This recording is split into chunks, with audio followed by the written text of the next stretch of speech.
Boa noite a todos.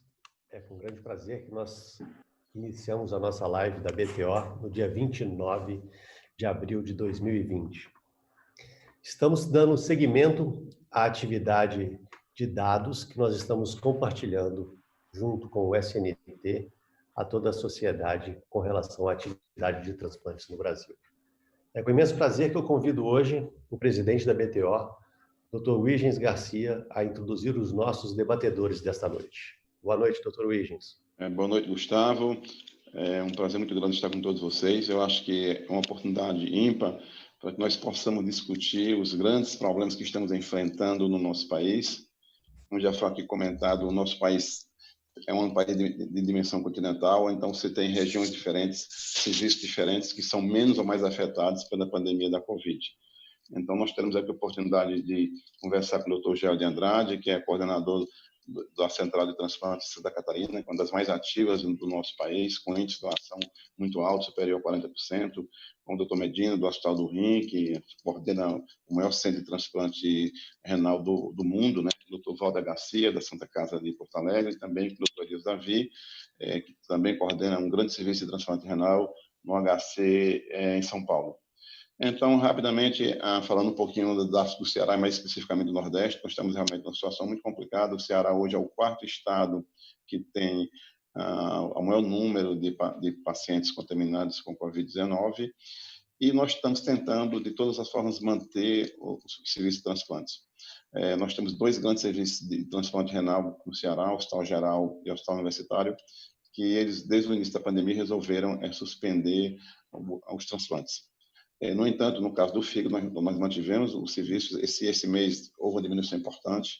Normalmente, nós fazemos 13, 14 transplantes de fígado por mês. Até agora, fizemos 6. Mas nessa noite agora, ontem para hoje, nós fizemos um transplante. Inclusive, era um doador de 16 anos, né?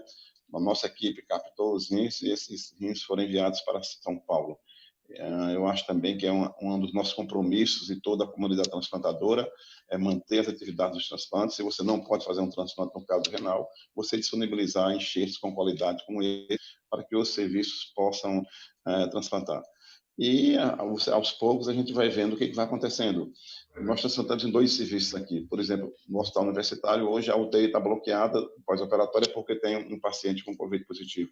Mas no outro hospital que nós transplantamos, o Hospital São Carlos, nós ainda temos uma UTI livre de Covid. Então, nós podemos realmente fazer transplante de fígado ainda nessa instituição. Claro, vai depender se acha que o pico da doença será na próxima semana, nos próximos 15 dias. Então, essa realidade nós temos que discutir diariamente, avaliando as possibilidades de cada serviço. Então, para apresentar os debatedores, primeiramente eu gostaria de chamar o Dr. Gel de Andrade. Eu acho que sem doação não há transplantes, né? Então, começar pela doação de órgãos. O Joel falar um pouco sobre a região sul, especificamente sobre Santa Catarina, que aparentemente está mantendo um grande número de doação, e eu queria saber qual o segredo dessa manutenção da doação e dos transplantes no estado de Santa Catarina. Por favor, doutor Joel. Huygens, boa noite, Gustavo, e a todos os participantes. É um prazer, é uma honra estar com vocês nessa noite aqui. Realmente, nós conseguimos manter alguma atividade de doação e transplantes, mas é preciso que se olhe por dois ângulos. Nós tivemos o ano passado, 2019, um ano excepcional, um pouco mais de 47 doadores por milhão de população, e começamos janeiro de 20 com um resultado absolutamente inédito. Foram 35 doadores no mês, o melhor mês de janeiro da nossa história, uma taxa de doação projetada que chegaria perto de 58 doadores por milhão de população, e que no mês seguinte já reduziu um pouco, mas foi pouco.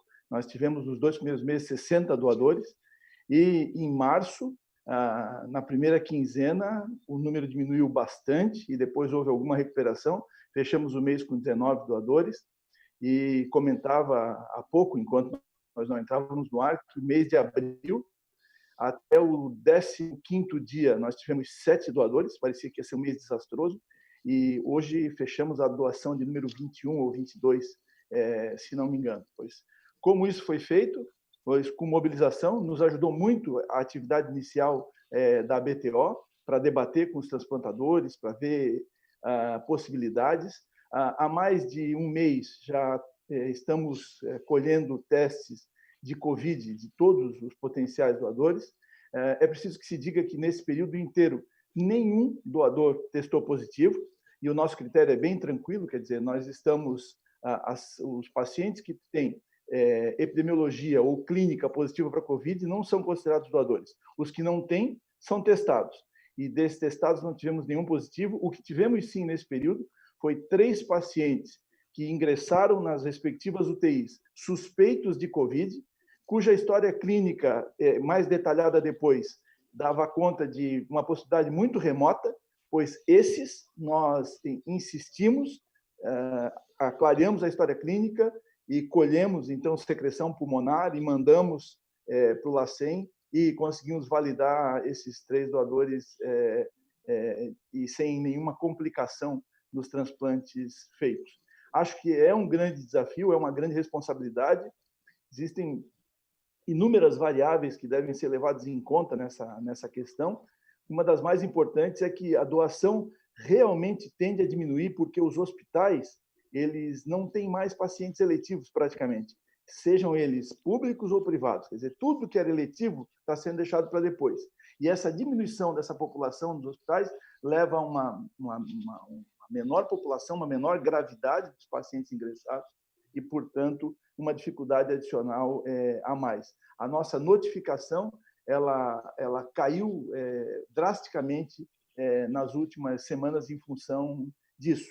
Mas acredito que existe um horizonte, nós podemos manter e ir elaborando melhor, porque em Santa Catarina, pois o isolamento foi precoce, foi muito bem feito, e nós temos agora uma realidade de pouquíssimos pacientes internados em unidade de terapia intensiva, sejam elas públicas ou privadas. E continuando esse panorama, quer dizer, não havendo uma segunda onda com resultados piores, é muito possível que a gente consiga manter os resultados que a gente tem tido até agora, obviamente intercambiando experiências com todos vocês e vendo como fazer melhor. Joel, por favor. Perfeito. Oi. Uma pergunta. Agora, eu gostaria só... Oi, pois não. Não, então, eu gostaria agora de chamar o Dr. Walter Garcia, que é um dos nossos debatedores, e já de sair de perguntar como está a situação do Rio Grande do Sul. Ele chefiou um grande serviço na Santa Casa, que todos nós falamos que a Santa Casa recebe muitos rins de outros estados, né, que eles são muito, vamos dizer assim, mais agressivos em receber doadores comunitários expandidos. O que está acontecendo no Rio Grande do Sul, ainda nesse contexto, e também, como já foi aqui discutido, pela diminuição da malha viária, se isso está tendo um impacto negativo nos números de transplantes na Santa Casa e no Rio Grande do Sul. No Rio Grande do Sul, nós fazemos como regra 40% a 50% dos transplantes de rim, normalmente. Hoje, porque praticamente nós e mais 1 ou 2 serviços estão fazendo, a gente deve fazer 80% ou 90%. No mês de janeiro, antes da crise, a gente faz em torno de 20, 22 transplantes por mês. Nós fizemos 30 em janeiro. Foi um mês muito bom. Fevereiro caiu. Março fizemos 31, e abril estamos fazendo 1 por dia até o dia 15. Do dia 15 em diante, praticamente parou. Agora fizemos mais uns 3 ou 4, depois de 2 semanas. Então, porque o que aconteceu? Caiu a doação em torno de 20% no Rio Grande do Sul, e no nosso serviço, 40% dos nossos transplantes, órgãos transplantados, rins, vem de outro estado. Isso praticamente um que o outro de Santa Catarina e Paraná, muito pouco, e dos outros estados praticamente não vem. Então, o Rio Grande do Sul vai cair. Está caindo, vai cair. O nosso problema com a Covid, neste momento, não é grave. Nós temos no nosso complexo 7 hospitais, um hospital está dedicado só ao Covid e os outros não entra Covid. E está vazio o hospital da Covid e vazio os outros hospitais porque ninguém consulta, ninguém opera. Então, está parado. Nós estamos com o hospital praticamente parado. Então, se tivesse 10, 15 transplantes por dia, a gente faria. Não tem. Não chega a rir para nós. Nós tivemos uma situação, eu estava comentando antes, muito triste no domingo. Nós temos uma menina, é um retransplante, uma menina que tem uma sensibilização muito alta, 99%, está em urgência máxima, está no 2º catéter em átrio e não tem, já perdeu o peritônio, e pela primeira vez deu um DSA negativo com uma oferta do Rio. E nós aceitamos o rim e não tinha transporte. Eu intercedi para a nossa central, e a nossa central entrou em contato com Brasília para ver se mandava pela FAB, porque era a chance da menina. E não conseguimos. Essa menina provavelmente não vai ter uma outra chance. Então, estamos perdendo por todos, e vamos perder uma vida que poderíamos não ter perdido em situação normal. Só para atualizar todos aqui, nós já estamos com mais de 100 pessoas na sala conosco. Gostaria de registrar a presença de vários colegas. Temos membros da diretoria, temos aqui o Fernando Lara, Lorena Vieira, um dos diretores, Fernando Atique. Boa noite, Fernando. Professora Ilka, do Conselho, Josélio, do SNT, Luciana Delboni conosco, o presidente do Conselho, Roberto Manfro, está aqui conosco também, vários colegas já presentes nessa noite aqui, junto dessa sala. Já estamos atingindo mais de 100 pessoas nessa sala e nós já estamos com 10 minutos de live. Eu vou pedir para o professor Elias fazer a sua apresentação aqui para a gente. Boa noite, professor Elias, seja bem-vindo à nossa live. Bom, boa noite a todos, colegas que estão nos assistindo e os colegas que estão apresentando os seus dados. Bom, a situação no Hospital das Clínicas é uma situação que foi, teoricamente, bem planejada. O Hospital das Clínicas tem vários institutos, o maior é o Instituto Central, com 900 leitos, tem o Instituto de Psiquiatria, o de Ortopedia, o Instituto do Câncer, o Instituto da Criança e o Instituto do Coração. Então, o projeto foi esvaziar o Instituto Central com 900 leitos e transferir todo mundo que trabalhava no Instituto Central para os demais institutos, de tal forma que o Instituto Central ficasse só com o Covid. Isso foi feito. Foram criados inúmeros leitos de UTI no ICHC, que é o Instituto Central, ficaram mais ou menos uns 250 leitos de UTI, 600 de enfermaria, e nós que tínhamos 24 leitos de transplante no Instituto Central, fomos transferidos para o INCOR com apenas 8 leitos. A nossa capacidade instalada ficou de 3 leitos, de 1/3 dos leitos. E nós resolvemos, então, continuar o programa de transplante, fazendo aqueles transplantes que, como o Dr. Walter disse, são os transplantes da vida do indivíduo, ou então aqueles transplantes que são simples e que, primeiro transplante, paciente não sensibilizado, que não precisam de UTI e que vão embora logo para casa. E assim nós procedemos. Acontece que essa divisão entre hospital Covid positivo e Covid negativo parece ser um sonho, porque os profissionais de saúde trabalham em vários hospitais.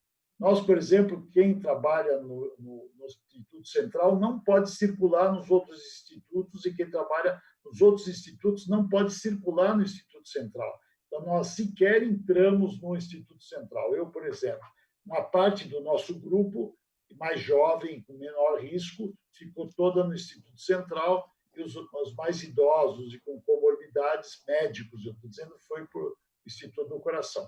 Mas os demais médicos e os profissionais de saúde, como auxiliares de enfermagem, fisioterapeutas, etc., eles circulam em outros hospitais. Então, o que acabou acontecendo foi que os nossos doentes do Instituto do Coração começaram a adquirir Covid internados e ter quadros graves, porque eles estavam acabando de ser imunossuprimidos, mesmo com indução leve, eles acabaram pegando Covid em quase 100% desses pacientes. E a gente, então, agora está discutindo, isso não está acontecendo só conosco, está acontecendo com a cirurgia vascular, que está no nosso mesmo andar, está acontecendo com o transplante de fígado, que está no nosso mesmo andar no Instituto do Coração. Então, amanhã nós temos que rever esses dados e saber o que está acontecendo. A minha opinião é que são os profissionais de saúde assintomáticos que estão contaminando os demais pacientes e a única alternativa para isso seria testar todo mundo por RT-PCR. Eu e o Dr. Medina temos um colega que é um cardiologista famoso do INCOR, que estava trabalhando a semana passada praticamente o dia inteiro no INCOR e que ficou sintomático. Então, provavelmente, na fase pré-sintomática, ele estava contaminando colegas e pacientes que ele não sabia que estava contaminando. Isso deve estar acontecendo com várias pessoas. Então, Como manusear isso? Nós paramos totalmente os transplantes, então, todos aqueles que nós podemos, nós estamos encaminhando para o Dr. Medina no Hospital do Rim, mas ele também tem algumas limitações para pacientes sensibilizados, com pacientes com dificuldade de acesso vascular. Então, fica complicada a situação do Hospital das Clínicas em São Paulo. Amanhã haverá uma discussão com toda a diretoria do Instituto do Coração e do Hospital das Clínicas para decidir o que nós vamos fazer para acabar com a contaminação intra-hospitalar no Instituto do Coração. E esta é a situação atual do Hospital das Clínicas. Nós ainda temos, desses 900 leitos, ainda existem leitos de UTI para ser preenchidos, não está totalmente cheio. As enfermarias também não estão totalmente cheias, mas é um número enorme de pessoas que chega lá. E eu acredito que nos próximos dias, como nós estamos chegando nesse pico, tanto os hospitais de campanha quanto o Hospital das Clínicas vão estar superlotados e realmente, no momento, nós cessamos a atividade de transplante até que nós entendamos como é que está acontecendo a contaminação desses pacientes que chegam negativos e que viram positivos. Muito interessante, professor. Obrigado pela sua introdução. A gente queria realmente a sua presença aqui hoje, porque seguramente é o centro que tem mais hoje o maior número de pacientes internados, é o Instituto Central no Brasil inteiro, com mais de 900 pacientes sob cuidado. Mas nós temos aqui hoje à noite também o Dr. Medina. Obrigado pela sua presença. Você poderia fazer a sua introdução essa noite? É uma pena o Hospital das Clínicas ter que interromper temporariamente o seu programa, mas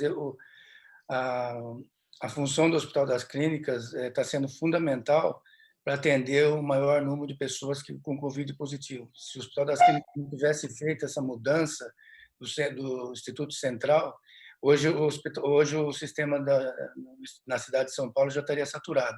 Então, esse tem um mérito muito grande, essa decisão do Hospital das Clínicas de ter transformado o Instituto Central em Covid.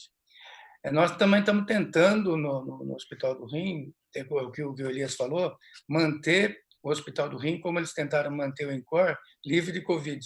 Hoje eu acho que é impossível, assim, até uma maternidade manter livre de Covid é muito difícil, porque, como o Elias falou, os profissionais circulam bastante. No Hospital do Rim, nós já tivemos 74 diagnósticos de pacientes com Covid positivo. Eles são encaminhados, orientados pelo CROSS. Mesmo assim, o número agora, no momento, tem 10 pacientes que estão internados no Hospital do Rim e que estão sendo reencaminhados. E tem 35 pacientes que estão em casa, 16 que já foram curados. E, por outro lado, teve 15 óbitos desses 74 e tem mais 19 que estão em casa em acompanhamento, os outros estão internados. É interessante comparar o que acontece com os colaboradores. Então, como eu disse, nós tentamos manter o Hospital do Rim sem Covid. Nós até combinamos isso com a Secretaria da Saúde, mas tem 60 colaboradores que se tornaram positivos. Mais da metade desses colaboradores trabalham em outros hospitais. Tem alguns que nós conseguimos identificar a fonte doméstica da origem da transmissão. E o que nós fazemos é todo paciente transplantado que tem algum sintoma, diferente do que acontece na população geral, nós fazemos o teste, fazemos o PCR. A mesma coisa em todos os funcionários que têm um sintoma, por menor que ele seja, nós fazemos o teste.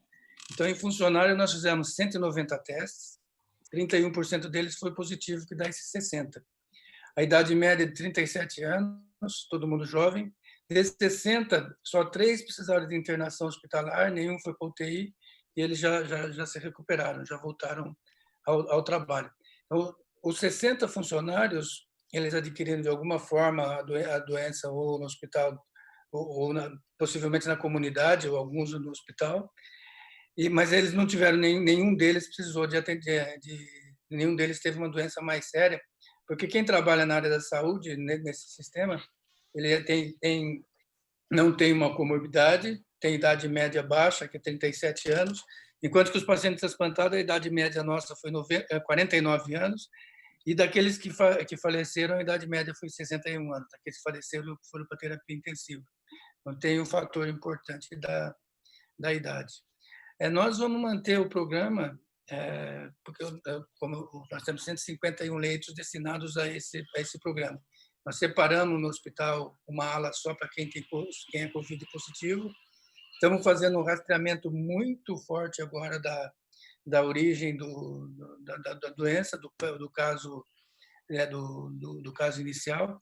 E também distribuímos máscara para todos os pacientes que entram no hospital, todos os visitantes, os pacientes usam máscara, todos os funcionários usam máscara N95, e estamos tentando controlar, de alguma forma, o número de pacientes com Covid positivo dentro do hospital. Nesses últimos dias, o número diminuiu, o número tanto de pacientes como de colaboradores diminuiu, mas nós esperamos que nós vamos ter mais dificuldade a partir da semana que vem, porque 88% dos leitos de UTI da cidade de São Paulo estão ocupados já. Perfeito. Muito obrigado, doutor Medina. Esse é o panorama atual de cada região. Eu posso fazer uma pergunta para o Medina? Esses funcionários de saúde, 60, que foram diagnosticados, eles estavam trabalhando antes de serem diagnosticados, né, Medina? Todos eles trabalhando. Então, nós fizemos 190 testes de pessoas que estavam trabalhando. Lá, nós fazemos a política assim: funcionário, ele tem qualquer sintoma, ele faz o teste de manhã, nós temos o resultado à tarde. A mesma coisa o paciente transplantado, que tiver algum sintoma, faz o exame de manhã, tem o resultado à tarde, inclusive no fim de semana. Daí ele fica em casa 14 dias e volta com pelo menos 5 dias, 3 a 5 dias, sem sintoma. Então, alguns nós repetimos o PCR e outros nós não repetimos. Depende bastante do tempo, da intensidade do sintoma e o tempo que ele ficou sem sintoma nesses 14 dias. Mas o que eu quero dizer, Medina, é que nos últimos 5 dias antes dele ficar sintomático, ele provavelmente estava transmitindo e trabalhando. E aí ele ficou sintomático, fez o teste, mas nos 5 dias anteriores ele estava contaminando. Eu estou querendo aprender isso, porque eu acho que essa é a ideia que está acontecendo no Hospital das Clínicas, entendeu? É a mesma coisa. O sujeito fica sintomático depois que ele está contaminando. É possível, mas nenhum desses pacientes, mesmo quem é sintomático, que só tem um sintoma referente à perda do olfato ou paladar, mesmo esses pacientes nós já testamos. E quem transmite mais é quem tem algum sintoma respiratório, que com tosse ou uma manifestação que tem de via aérea superior. De vias aéreas superiores. Só para a gente transmite mais. Só para a gente dar o segmento, nós já estamos com mais de quase 130 pessoas aqui na sala conosco. Várias perguntas. Eu gostaria de pedir um pouquinho a paciência de todas as perguntas aqui, que a gente vai traçar agora o panorama nacional. São os dados que são compartilhados do SNT conosco. A gente vem avaliando semanalmente. Hoje é a segunda live que a gente faz para compartilhar esses dados. Então, eu vou pedir um pouquinho da atenção dos colegas, depois nós vamos voltar às perguntas que estão sendo feitas aqui na sala de perguntas, e eu vou dividir um pouquinho agora a tela com vocês para a gente entender o momento atual do transplante no Brasil. Bom, vamos lá. Então, a situação atual do programa de transplantes no Brasil, na pandemia, são dados do Sistema Nacional de Transplante. Gostaria de, mais uma vez, agradecer a todas essas pessoas que aqui estão, a Rismária, o Leonardo, o Josélio, o Jamir e o Patrick. Todos eles foram pessoas muito importantes para que a gente conseguisse compilar todos esses dados e tentar demonstrar com clareza o momento que a gente está vivendo no Brasil. Lembrando que o ano passado foram feitos quase 10 mil transplantes de órgãos, e esses dados são dados até o dia 25 de abril agora, ou seja, até sábado do final de semana passado. Em primeiro lugar, gostaria de mostrar aqui para vocês a curva cumulativa de doadores. Então, vocês estão vendo em verde o ano de 2019 e em azul o ano de 2020. Como o Joel já disse, como o próprio professor Luiz já disse também, nós tivemos um início de ano muito positivo para o Brasil. A gente vinha num crescimento expressivo depois de um ano que já tinha sido o primeiro recorde nosso de doação de órgãos. Então, seria um ano muito promissor, quando, infelizmente, em março, fomos impactados pela pandemia no Brasil. Mesmo assim, nós temos um crescimento comparado com o ano passado de número de doadores ainda na ordem de 3%, certo? Mas se formos comparar com a tendência, essa é uma linha de tendência feita até o dia 12 de março deste ano, quando a pandemia realmente começa a impactar nos nossos números de doação, nós tivemos uma queda de doação na ordem de 16%. Então, se hoje a gente for trabalhar com o número de queda de doação no Brasil, esse número é na ordem de 16%, baseado no próprio ano, certo? Quando a gente vai analisar o número de transplantes, e aqui é a curva cumulativa de todos os órgãos, nós, infelizmente, acabamos de cruzar a linha do ano passado.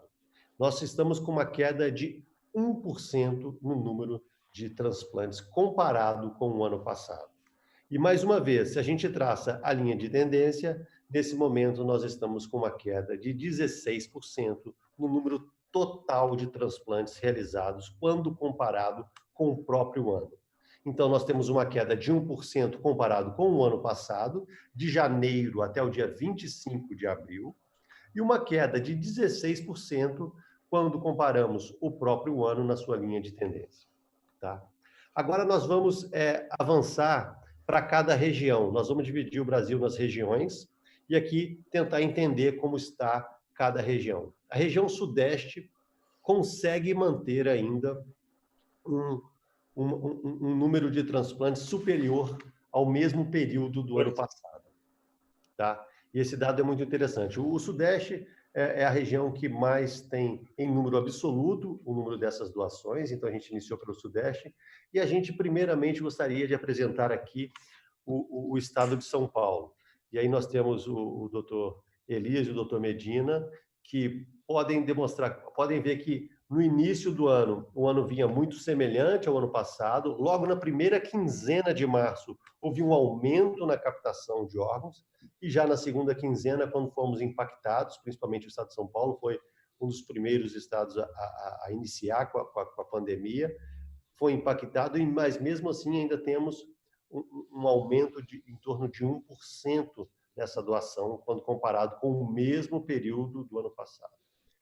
Mas quando a gente vai para o estado do Rio de Janeiro, e aí o Lúcio já esteve conosco conversando, falando que o ano passado foi um ano muito ruim para o estado do Rio de Janeiro, esse ano o estado do Rio de Janeiro tem um crescimento de 57% no número de doações. E esse dado é muito interessante para tentar entender como o Rio de Janeiro, que é uma das regiões com maior número de pacientes infectados pelo Covid, tem conseguido manter a sua atividade de doação. Isso é um número muito interessante que a gente poderia depois ouvir os participantes do estado do Rio de Janeiro que estiverem na sala aí comentarem sobre esse momento que eles estão vivendo lá. Minas Gerais também, mas na outra ponta, Minas Gerais vem com uma taxa de incidência de doença muito baixa e conseguiu manter o seu crescimento quando comparado com o ano anterior. Então, a Marfa tem feito um trabalho muito interessante. O ano passado, o estado de Minas Gerais já tinha feito um crescimento bem importante no número de doações, e esse ano continua com um crescimento de 16% quando comparado com o ano passado. Então, Minas Gerais ainda numa situação confortável. Então, dentro da região Sudeste, nós temos aí uma situação ainda razoavelmente confortável com relação ao transplante. E aí, Joel, eu gostaria da sua participação nesse momento, porque aqui a gente tem uma região, a região sul, que a gente poderia considerar uma região muito homogênea com relação aos estados, são estados que têm uma atividade industrial, um nível social muito semelhante entre os três estados, e nós temos três situações muito distintas, certo, Joel? Aqui, em primeiro lugar, Santa Catarina. Santa Catarina apresentando um crescimento de 14% quando comparado com o ano de 2019, que já tinha sido um ano muito bom. Como você citou na sua apresentação, Os 2 primeiros meses foram meses sensacionais. A gente já percebe nessa curva aqui que logo no início vocês já descolaram do ano de 2019, depois perderam essa capacidade de crescimento, mas mesmo assim mantiveram um crescimento de 14% quando comparado com o ano passado. Quando a gente vai para o estado do Paraná, o Paraná conseguiu manter a sua atividade, que foi uma atividade muito positiva no ano passado, com o ano passado. E quando a gente vai para o Rio Grande do Sul, a gente já percebe perda do fôlego dessa capacidade de doação, com a queda de 21% na doação. Joel, você gostaria de fazer algum comentário nesse momento aqui? Não, eu acrescentaria aos dados socioeconômicos que você mencionou o fato de que são 3 estados que têm uma estrutura hospitalar relativamente farta, bem distribuída, e que a chegada da pandemia de Covid não atingiu nenhum dos 3 estados de forma muito impactante, né? Sendo que, se você pegar os 3 estados, você vai ver que o menos afetado é o Paraná, depois Santa Catarina e o Rio Grande do Sul, em termos de números. Ainda que a gente leve em conta que existe subnotificação e que as mortes também devem estar infraestimadas, em contato com os colegas, principalmente da área que eu atuo cotidianamente, que é a terapia intensiva, a gente vê que essa situação relatada pelo Medina de 88% de ocupação das taxas dos ambientes de terapia intensiva, pois não se vê por aqui. A ocupação média das UTIs em Santa Catarina, nesse período, é de 30% a 40% nas públicas e um pouquinho mais nas privadas. Então, acho que isso, associado a um esforço que não começou agora, que já vinha de antes, né, no final do ano passado, você teve aqui em Santa Catarina, viu como a gente trabalha, os nossos planos, permitiu que a gente continuasse avançando. Mas eu acho que esses dados, eles não só negam, mas eles deixam de mostrar, ou mostram, de uma certa maneira, justamente que a gente parecia que ia dar mais uma decolada, ou seja, a sensação que nós tínhamos é que íamos para os 50 por milhão de população. E houve uma diminuição de mais ou menos uns 30% dos doadores, né? Então, acho que pressão assistencial, o comprometimento das estruturas de saúde leva a isso de modo inexorável. Por outro lado, o compromisso da comunidade transplantadora de Santa Catarina, pois tem feito com que a gente retomasse, pouco a pouco, a atividade e conseguisse manter. Obrigado. Walter, e o que você acredita que o estado do Rio Grande do Sul foi mais impactado quando comparado com o Paraná e Santa Catarina nesse momento? É difícil analisar. Nós temos uma central que está se reorganizando. Nós tivemos alguns doadores que foram perdidos, que não poderiam ter sido perdidos, porque não tinham os testes, numa hora que não precisava os testes que exigiram. Eu acho que dá para o Rio Grande do Sul se reequilibrar nos próximos meses. Eu te diria o seguinte, Gustavo, fazendo uma macroanálise. Nós terminamos o trimestre no Brasil igual ao ano passado. Eu projetaria o segundo trimestre com 2/3 dos doadores do ano passado e metade dos transplantes, porque tu não consegue mandar órgãos para outros estados. O segundo trimestre vai ser o pior de todos. Eu trabalharia com o terceiro trimestre, com nós tendo o mesmo número de doadores do ano passado e 2/3 dos transplantes. E o último trimestre, com o mesmo número de doadores e possivelmente o mesmo número do trimestre de doadores. Então, a projeção que eu faria para este ano é nós perder de 25% a 30% na doação e no transplante, o que nessa altura seria alguma coisa muito boa. Perfeito. Dando seguimento às nossas regiões, eu compartilho com vocês agora aqui a imagem da região Nordeste.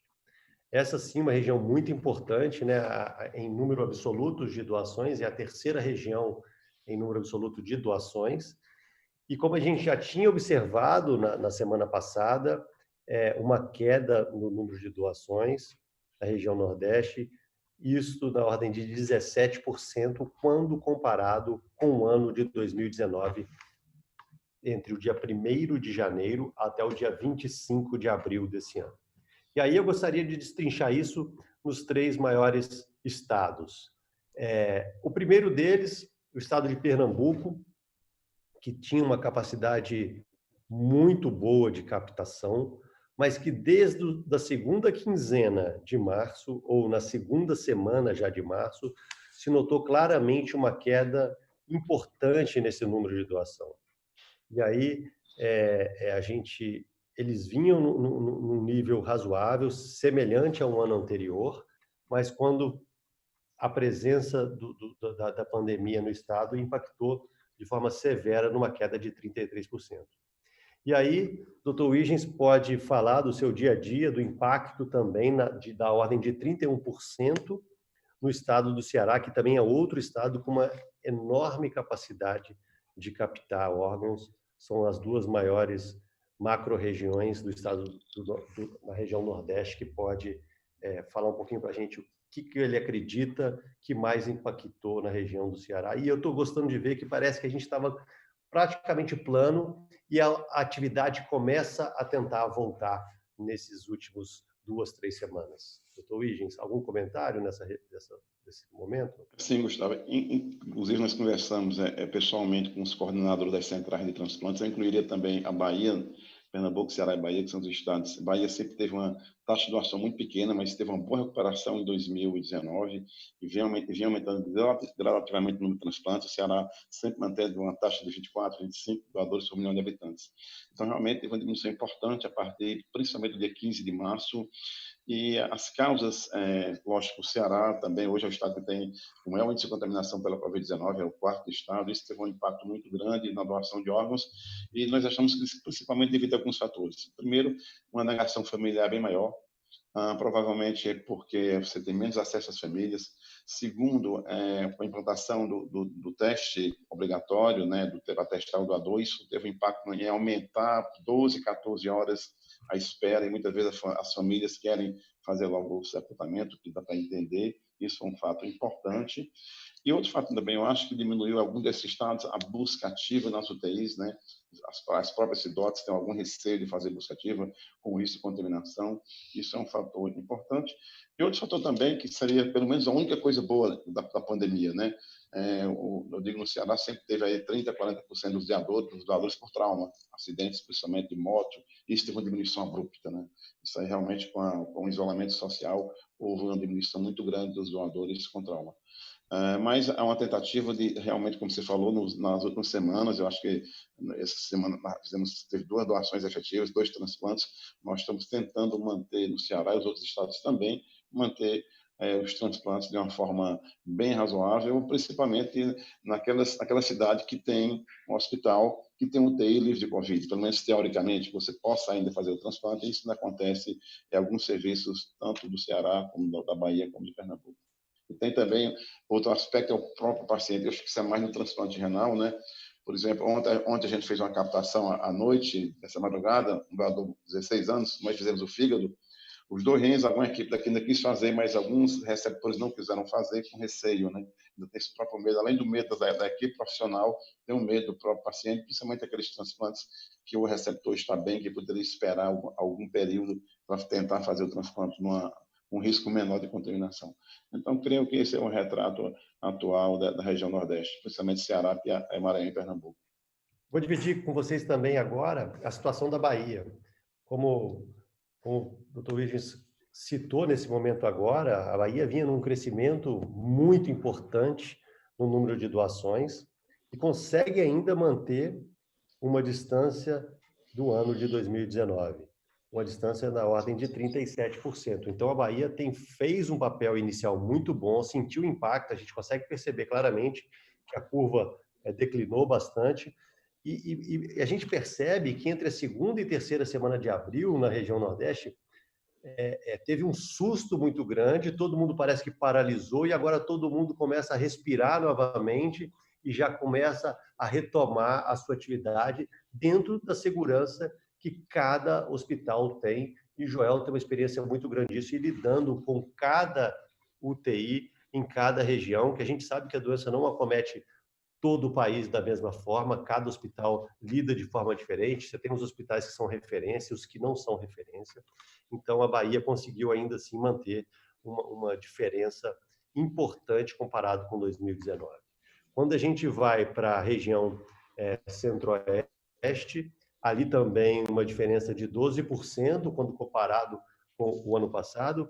Como o N é muito pequeno, uma região que a gente tem menos de 100 doadores, então essas porcentagens ficam mais difíceis de serem analisadas, mas o interessante aqui é que até o início de março, eles vinham no mesmo número do ano passado. E aí, quando eles descobrem, a partir da pandemia, existe uma pequena diferença quando comparado com o ano de 2019. A região norte é realmente a região que tem o menor número de doações e tem aproximadamente um mês ou um mês e meio que tem apenas um doador este ano.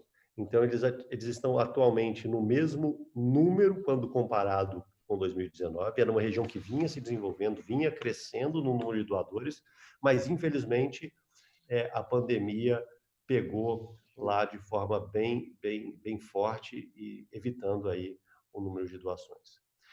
Agora, eu queria dividir com vocês aqui um gráfico que eu achei muito interessante. Eu vou compartilhar agora aqui a minha segunda tela, que é um gráfico de stream plot. Eu vou dar um pouquinho mais de dinamismo nesse momento aqui dessa apresentação e vou precisar trocar aqui o aplicativo que eu vou utilizar para vocês verem. Só um segundinho, que é exatamente aqui. Vocês estão vendo aí agora, esse gráfico é o gráfico de doações por região. Então, nós temos as 5 regiões. Eu pediria que o Paulo voltasse para a tela que eu estou compartilhando, para que todos possam ver também o que eu vou apresentar agora, porque é bem delicado. Então, aqui, desde janeiro desse ano... A tela não está para ele lá, está no YouTube. Ah, está no YouTube. Eu vou... Projetando você no YouTube. Ah, desculpa, eu vou voltar aqui e vou compartilhar novamente. Vê se agora a tela voltou. Sim, agora sim. Ótimo. Então, isso aqui, a gente fez o seguinte, isso é por dia, número de doações por região. Tá? E aí a gente percebe que a gente vinha num volume maior de doação nos primeiros 2 meses, janeiro e fevereiro, que a gente vem reduzindo esse número. E se a gente for dividir por regiões, em azul, a região sul. A região sul tinha um volume maior, não perdeu tanto essa capacidade de doar, mas perdeu parte dela. Em verde, a região sudeste, que é o maior volume por dia de doações, seguido da região nordeste. A região nordeste foi a que mais foi impactada. A gente percebe claramente ali que no finalzinho você já não tem mais quase nenhuma coloração laranja para que a gente consiga observar o número de doadores. E, por último, a região centro-oeste. A região norte, ela ficou... Você tem um N muito pequeno de doadores, então ela fica praticamente... Ela tem uma porcentagem muito pequena desse gráfico aqui. Então, aqui você tem uma noção exata do volume de doação de órgãos por região. Em segundo lugar, voltando aqui, esse aqui é o número de doadores por órgão. E aqui é muito interessante. A gente tem em azul o rim. O rim vem tendo uma queda no número de transplantes em todo o Brasil. São dados de transplantes em todo o Brasil. A gente vinha com uma área muito maior pintada em azul. E a gente veio perdendo isso. E isso vem acontecendo em seus altos e baixos, diariamente. Seguido do fígado. O fígado parece que perdeu menos capacidade de transplantar do que o rim em porcentagem. A gente ainda vai analisar isso de forma mais acurada. Mas, num visual, a gente consegue perceber que o fígado perdeu também capacidade em transplantar, mas essa capacidade foi menor. Em vermelho, o coração. O coração foi bastante impactado. Na última semana, você percebe que não teve nenhum transplante. A gente tem alguns momentos ainda de relâmpagos assim, de transplantes na região. Aqui nós temos o transplante de pâncreas, praticamente suspensos os transplantes de pâncreas, e os transplantes de pulmão, que estão exatamente nessa... Deixa eu achar para vocês aqui. O transplante de pulmão, esse aqui. Tem um volume bem pequeno em verde, e ele também teve uma redução muito importante no número de transplantes nessa evolução dos dados. Quando a gente vai analisar somente o transplante renal por região, esse gráfico ele é muito interessante. A gente tem em azul a região sul, somente o transplante renal, e a região sudeste, onde tem o maior volume de transplante no Brasil.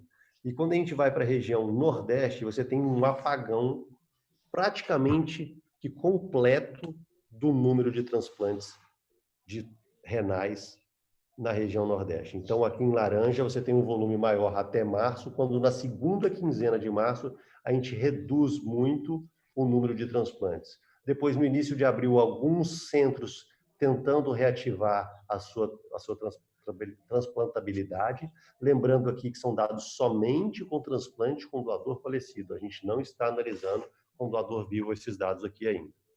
E, por último, a região centro-oeste. A região centro-leste também com uma redução importante do número de transplantes renais. E, por último, o fígado. O fígado, na região sul, parece não ter perdido tanto a sua capacidade. Em fevereiro foi um mês muito forte no número de transplantes de fígado na região sul. A região sudeste também vinha com janeiro e fevereiro e março muito forte, depois uma redução, não tão expressiva, mas uma redução do seu volume no mês de abril. Tá? E depois, na região nordeste vinha também janeiro e fevereiro muito forte, teve um março ainda razoável, mas já com uma queda no número de transplantes de fígado, e por último, a região centro-oeste, no número de transplantes de fígado, que ainda consegue realizar alguma atividade. Então, esse foi um modelo que a gente identificou para tentar, de forma mais visual, entender o que estava acontecendo com relação aos transplantes. Eu vou finalizar agora a nossa apresentação com as chamadas mapas de calor que a gente vem fazendo aqui para tentar mostrar como está cada região em doações por semana. Então, a primeira semana de março, quanto mais escuro, maior o número de doadores. A gente começa a perceber que a região norte e nordeste vem reduzindo a sua atividade, e isso vem acontecendo em todo o Brasil. Minas Gerais mais fraco. As primeiras semanas de abril, uma retomada razoável da sua atividade. Segunda semana de abril. Terceira semana de abril, o Paraná e Santa Catarina e Rio Grande do Sul ainda com atividade. E a última semana de abril. E agora, com relação ao número de transplantes, somando todos os órgãos, o seu mapa de calor, o número de transplantes por 10 milhões de população por semana. Então, aqui a gente consegue ver que a primeira semana de março, já a segunda semana de março, terceira semana de março, quarta semana de março, primeira semana de abril, segunda semana de abril e terceira semana de abril. Então, o sul e o sudeste conseguem manter, e última semana de abril, quarta semana de abril, a gente consegue manter ainda razoavelmente essa atividade. Então, esses são os dados atuais do programa de transplante no Brasil como um todo. E eu vou voltar aqui para a nossa sala de discussões. Nós estamos com vários colegas aqui fazendo várias perguntas. Uma delas, a Luciane Delboni, Elias, perguntou: doutor Elias, tem razão. em Joinville, dos 176 casos da cidade, 68 são de profissionais da saúde, sendo 13 residentes. O Hospital das Clínicas tem um número muito grande de residentes também, né, professor? Então, você acredita que eles podem ser também uma fonte de contaminação?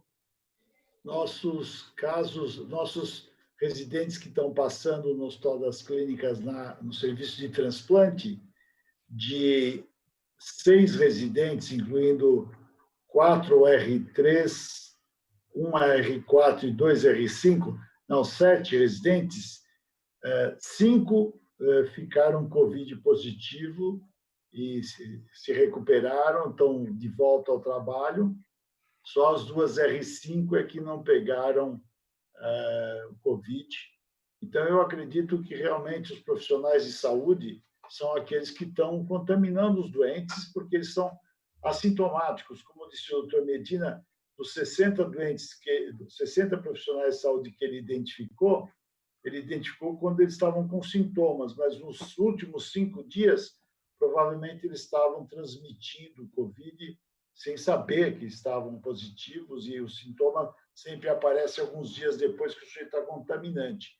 E como resolver esse problema é só se você fizer todo dia PCR de todo mundo, o que é inviável.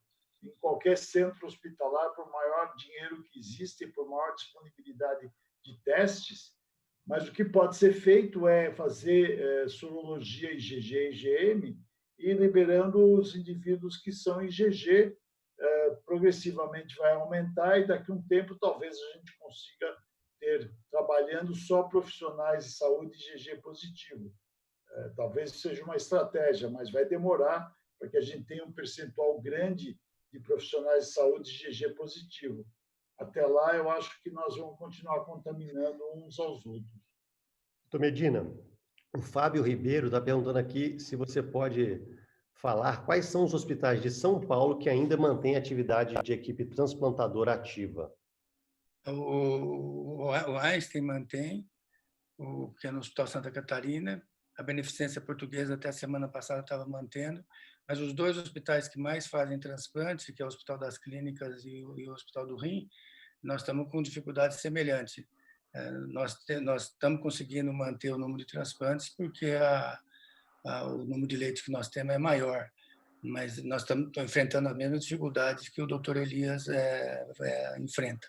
Em relação ao profissional de saúde, não dá para a gente imaginar que o profissional de saúde é muito maior a frequência do que o resto da população, mas sim porque nós fazemos teste em todo mundo.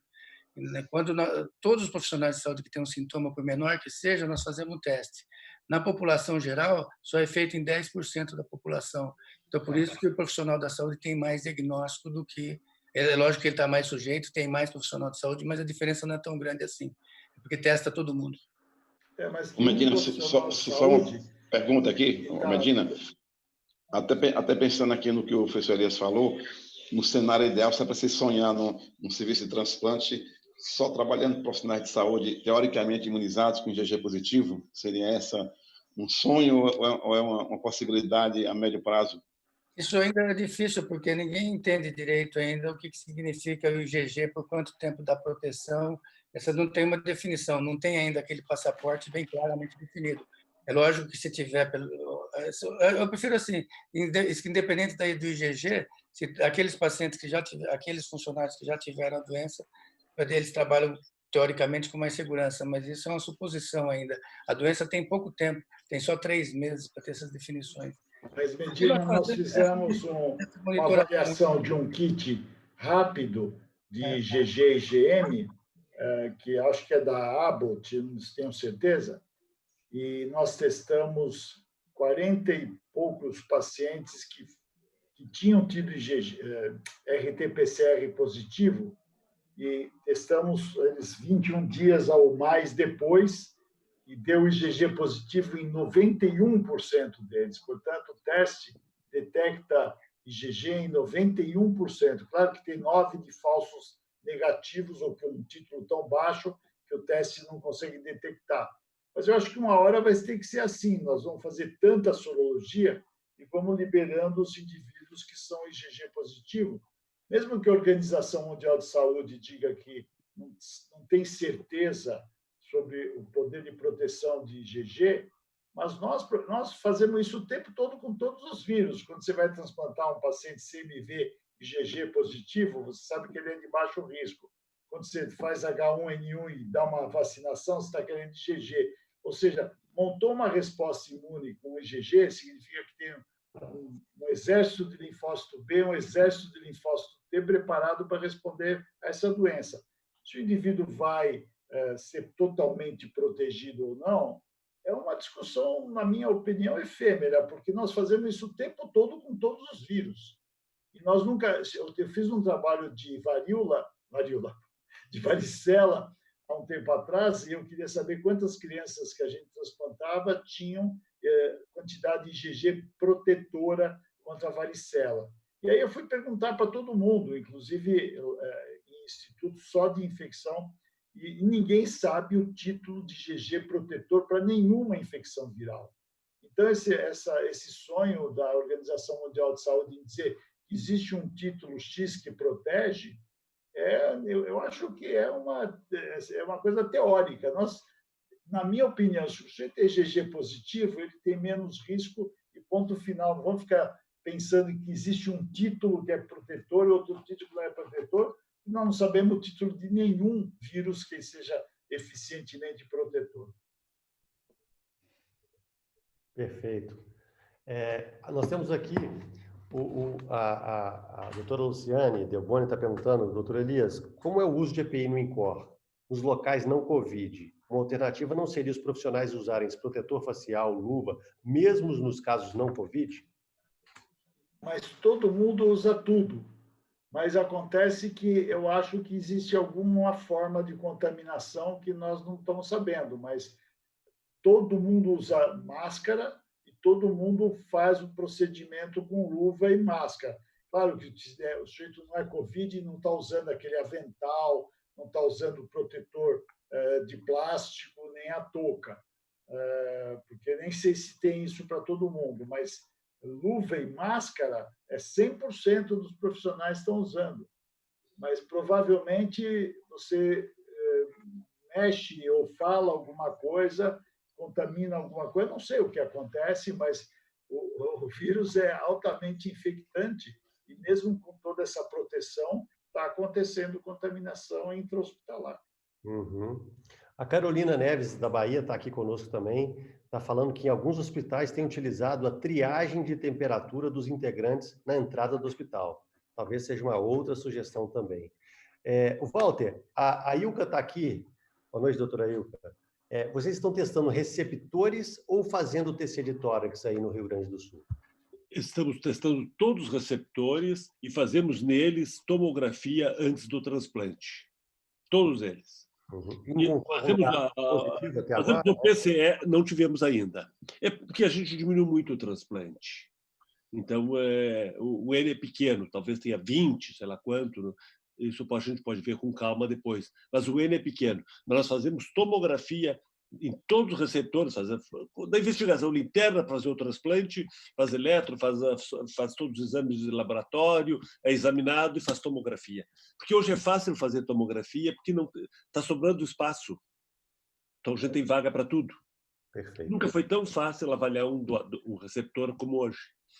Outra discussão interessante seria sugerir para a SBN fazer uma discussão dessa sobre os centros de diálise, porque eu tenho a impressão que os centros de diálise estão sofrendo uma contaminação intracentro de diálise e talvez alguns pacientes assintomáticos nesses centros de diálise estejam transmitindo para os seus colegas.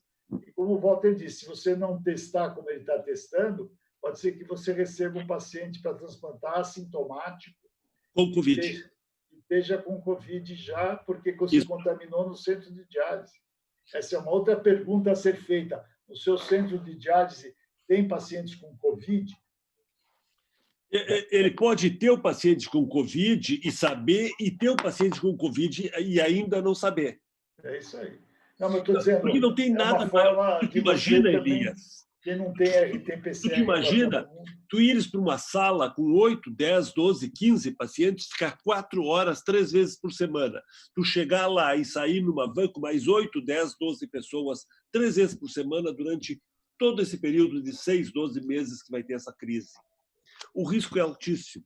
Então, por isso que, pelo paciente, nós continuamos fazendo o transplante, que ele tem um risco, se nós fizer todas essas medidas, PCR e tomografia antes do transplante e PCR no doador, menor do que continuar em diálise e não fazer o transplante e passar uma semana no hospital. Não, eu acho que você tem razão. O problema são os centros transplantadores que estão com Covid positivo. Quem não está, eu acho que tem que continuar fazendo isso. Não, tu tens razão. Eu tenho claro que, assim, diz assim, eu vou continuar, te digo isso hoje, amanhã eu não sei. Exatamente, eu acho que você tem toda a razão. Amanhã eu tenho uma reunião com a minha turma. Se os cirurgiões acharem que tem risco, se os clínicos acharem que tem risco, se nós acharmos que tem mais risco transplantar, ficar internado, que fazer diálise, nós paramos, sem nenhum problema. Mas os centros onde não estão com esse problema têm que continuar. Sim, nós vamos continuar. Gustavo, é melhor fazer o transplante, para todo mundo. Viu, Walter? Só acrescentar, testar o receptor é viável só no rim, né? Por exemplo, no fígado, no coração é impossível, né? Porque quando você recebe o doador, você abre o ranking, o doador aparece em primeiro lugar, você não pode esperar 8, 10 horas, né? Então, acho que o fígado, o rim, ou fígado, coração, pulmão, tem que fazer epidemiologia, e nós fazemos de rotina uma terceira tórax também. Mas eu te aconselho, mesmo nestes, tu fazeres, porque se ele tiver depois, tu tens que saber se veio do doador, ou veio do profissional de saúde, ou veio do paciente que está ao lado. Mesmo que tu não tenhas tempo, tu tens que fazer. É uma possibilidade. Nós não estamos fazendo somente terceira tórax. Não, faz que é importante. A gente tem aqui, a Luciana está perguntando aqui, quem faz o rastreamento epidemiológico do contágio? A equipe do Hospital do Rim ou a Secretaria de Saúde aí no Hospital do Rim, doutor Medina? Não, nós que fazemos. Todos os doadores são testados, de 50 doadores que foram abordados, os 51 doadores falecidos, teve 5 que foram positivos, que evidentemente foram afastados. A gente faz o rastreamento também, né, do histórico deles, e nós fazemos como o Walter faz a tomografia e fazemos PCR em todos os receptores. Dos pacientes que nós temos com pós-transplante positivo, a maioria deles, mais de 90% deles, vieram do ambulatório ou vieram de casa. Então, é a transmissão comunitária da doença, não é a transmissão intra-hospitalar. Muito bom. O Medina foi o indivíduo que se antecipou e conseguiu ter PCR quando ninguém tinha. Isso. Eu quero parabenizá-lo por isso, porque ele enxergou isso e conseguiu comprar os kits de RT-PCR quando nenhum hospital estava fazendo, a não ser que o indivíduo internasse. Então, ele conseguiu ter essa possibilidade de testar funcionários e pacientes. E começou muito antes de todo mundo, não foi, Medina? Foi isso mesmo, isso que tem ajudado, mas o nível de dificuldade está crescendo. Exemplo do que aconteceu no HC, dependendo do que acontecer na comunidade, pode, de alguma forma, inviabilizar a realização do transplante. Por enquanto, nós estamos conseguindo fazer, porque o número de leitos no hospital é bem grande e é destinado a isso. E nós estamos conseguindo também transferir os pacientes para outros hospitais. Nós ficamos com pacientes com tempo curto de positividade dentro do hospital. Mas é uma situação assim que nós trabalhamos muito mais do que antes, produzimos muito menos e estamos muito mais cansados, tanto fisicamente como psicologicamente. Não psicologicamente não, mas cansado de cabeça mesmo. O tempo inteiro você fica pensando como que você vai resolver a situação seguinte. Nós fazemos todas as triagens possíveis, ficamos monitorando tudo.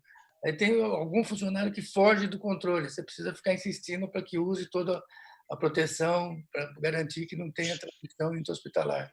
Mas é uma situação que todos trabalham muito mais do que antes e produzem menos. Sorte que o Brasil tem várias regiões. Então, tem região que tem menos... o cenário é melhor, outra região que o cenário está mais complexo, nós conseguimos manter o transplante em alguma região do Brasil e a alma do transplante continuar viva. Se o Brasil fosse menor, se fosse só o estado de São Paulo, teria mais chance do programa ter que parar de um momento ou outro, aí, pelo menos por um período curto. Mas está dando para levar, no Brasil todo está dando para levar. Joel, nós fazemos, desde 1º de março, a Santa Casa comprou kits de PCR. Então, nós usamos os PCR da Santa Casa. Ela faz 2 vezes por dia. Então, a gente faz de manhã e tem o resultado de tarde, ou faz de tarde e tem o resultado à noite. Então, os PCRs são feitos pela nossa instituição.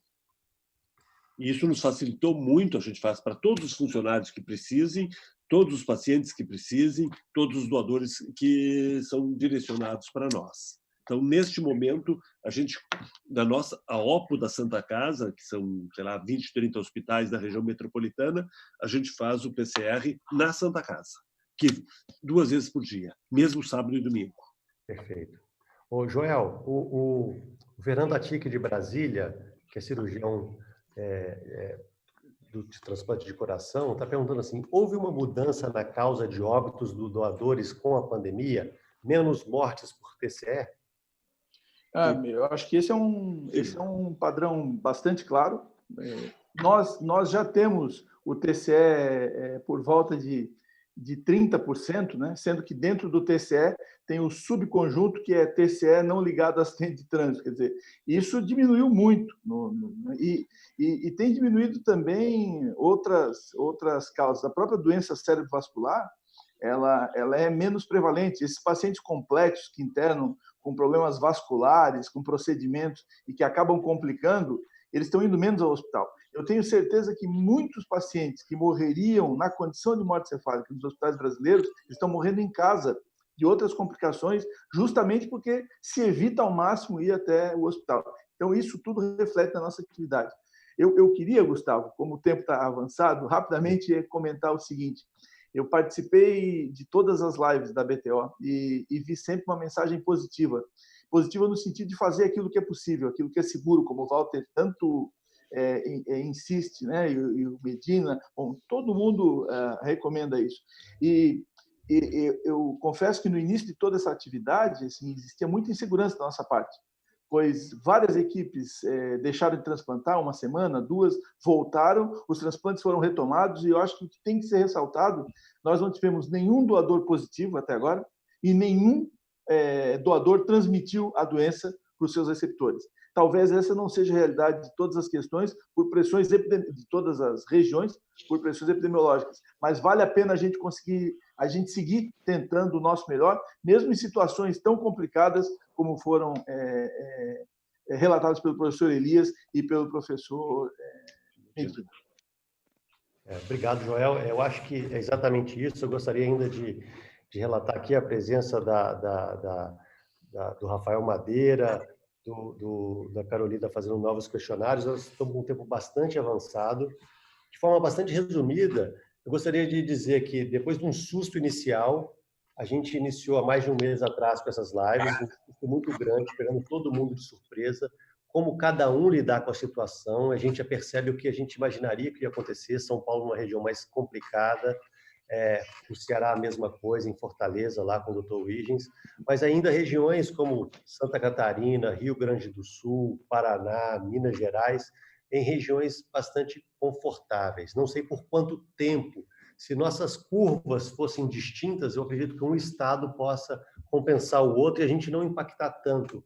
O que a gente percebe é que, até nesse momento, a atividade de transplante continua no Brasil, mesmo em São Paulo, em Fortaleza, com o Dr. Huygens. O Hospital do Rim continua mantendo a sua atividade, seguramente com menor número, mas a gente continua com uma atividade que dá uma segurança para os nossos pacientes terem a chance de serem transplantados. Uma coisa que eu gostaria de reviver aqui agora, o que a primeira live do Dr. Medina participou, é que a gente não deveria deixar a alma do transplante morrer neste momento. Deixar tudo isso parar com medo seria o pior momento da história do transplante desde os seus inícios na década de 60. Então, é um momento muito importante, cada um lidando dentro da sua segurança, igual o doutor Elias disse hoje, que a atividade de transplante hoje dentro do Hospital das Clínicas está se tornando muito perigosa. Então, ele acaba reduzindo a sua atividade nesse momento, mas com o suporte de outros centros de transplantes que possam manter a atividade. Então, nós já estamos com mais de 1h10 de live. Gostaria de agradecer a presença de todos. Nós tivemos mais de 130 pessoas o tempo inteiro aqui conosco, então eu acredito que foram informações muito importantes para todos e a gente vai manter as lives para poder ir informando semanalmente, junto com os dados do SNT, as informações com relação ao transplante para todos os transplantadores no Brasil. Muito obrigado a todos e boa noite. Obrigado a todos por estarem aqui conosco essa noite. Boa noite, gente. Boa noite. Boa noite, obrigado. Boa noite, boa noite. Boa noite. Eu acho que é importante lives, aqueles dados sejam enviados para todos os serviços, para todas as equipes, né? Para que as pessoas tomem conhecimento que não teve a oportunidade de participar do que está acontecendo no Brasil. Faremos isso. Boa noite a todos. Boa noite. Boa noite, doutor Wilson. Boa noite.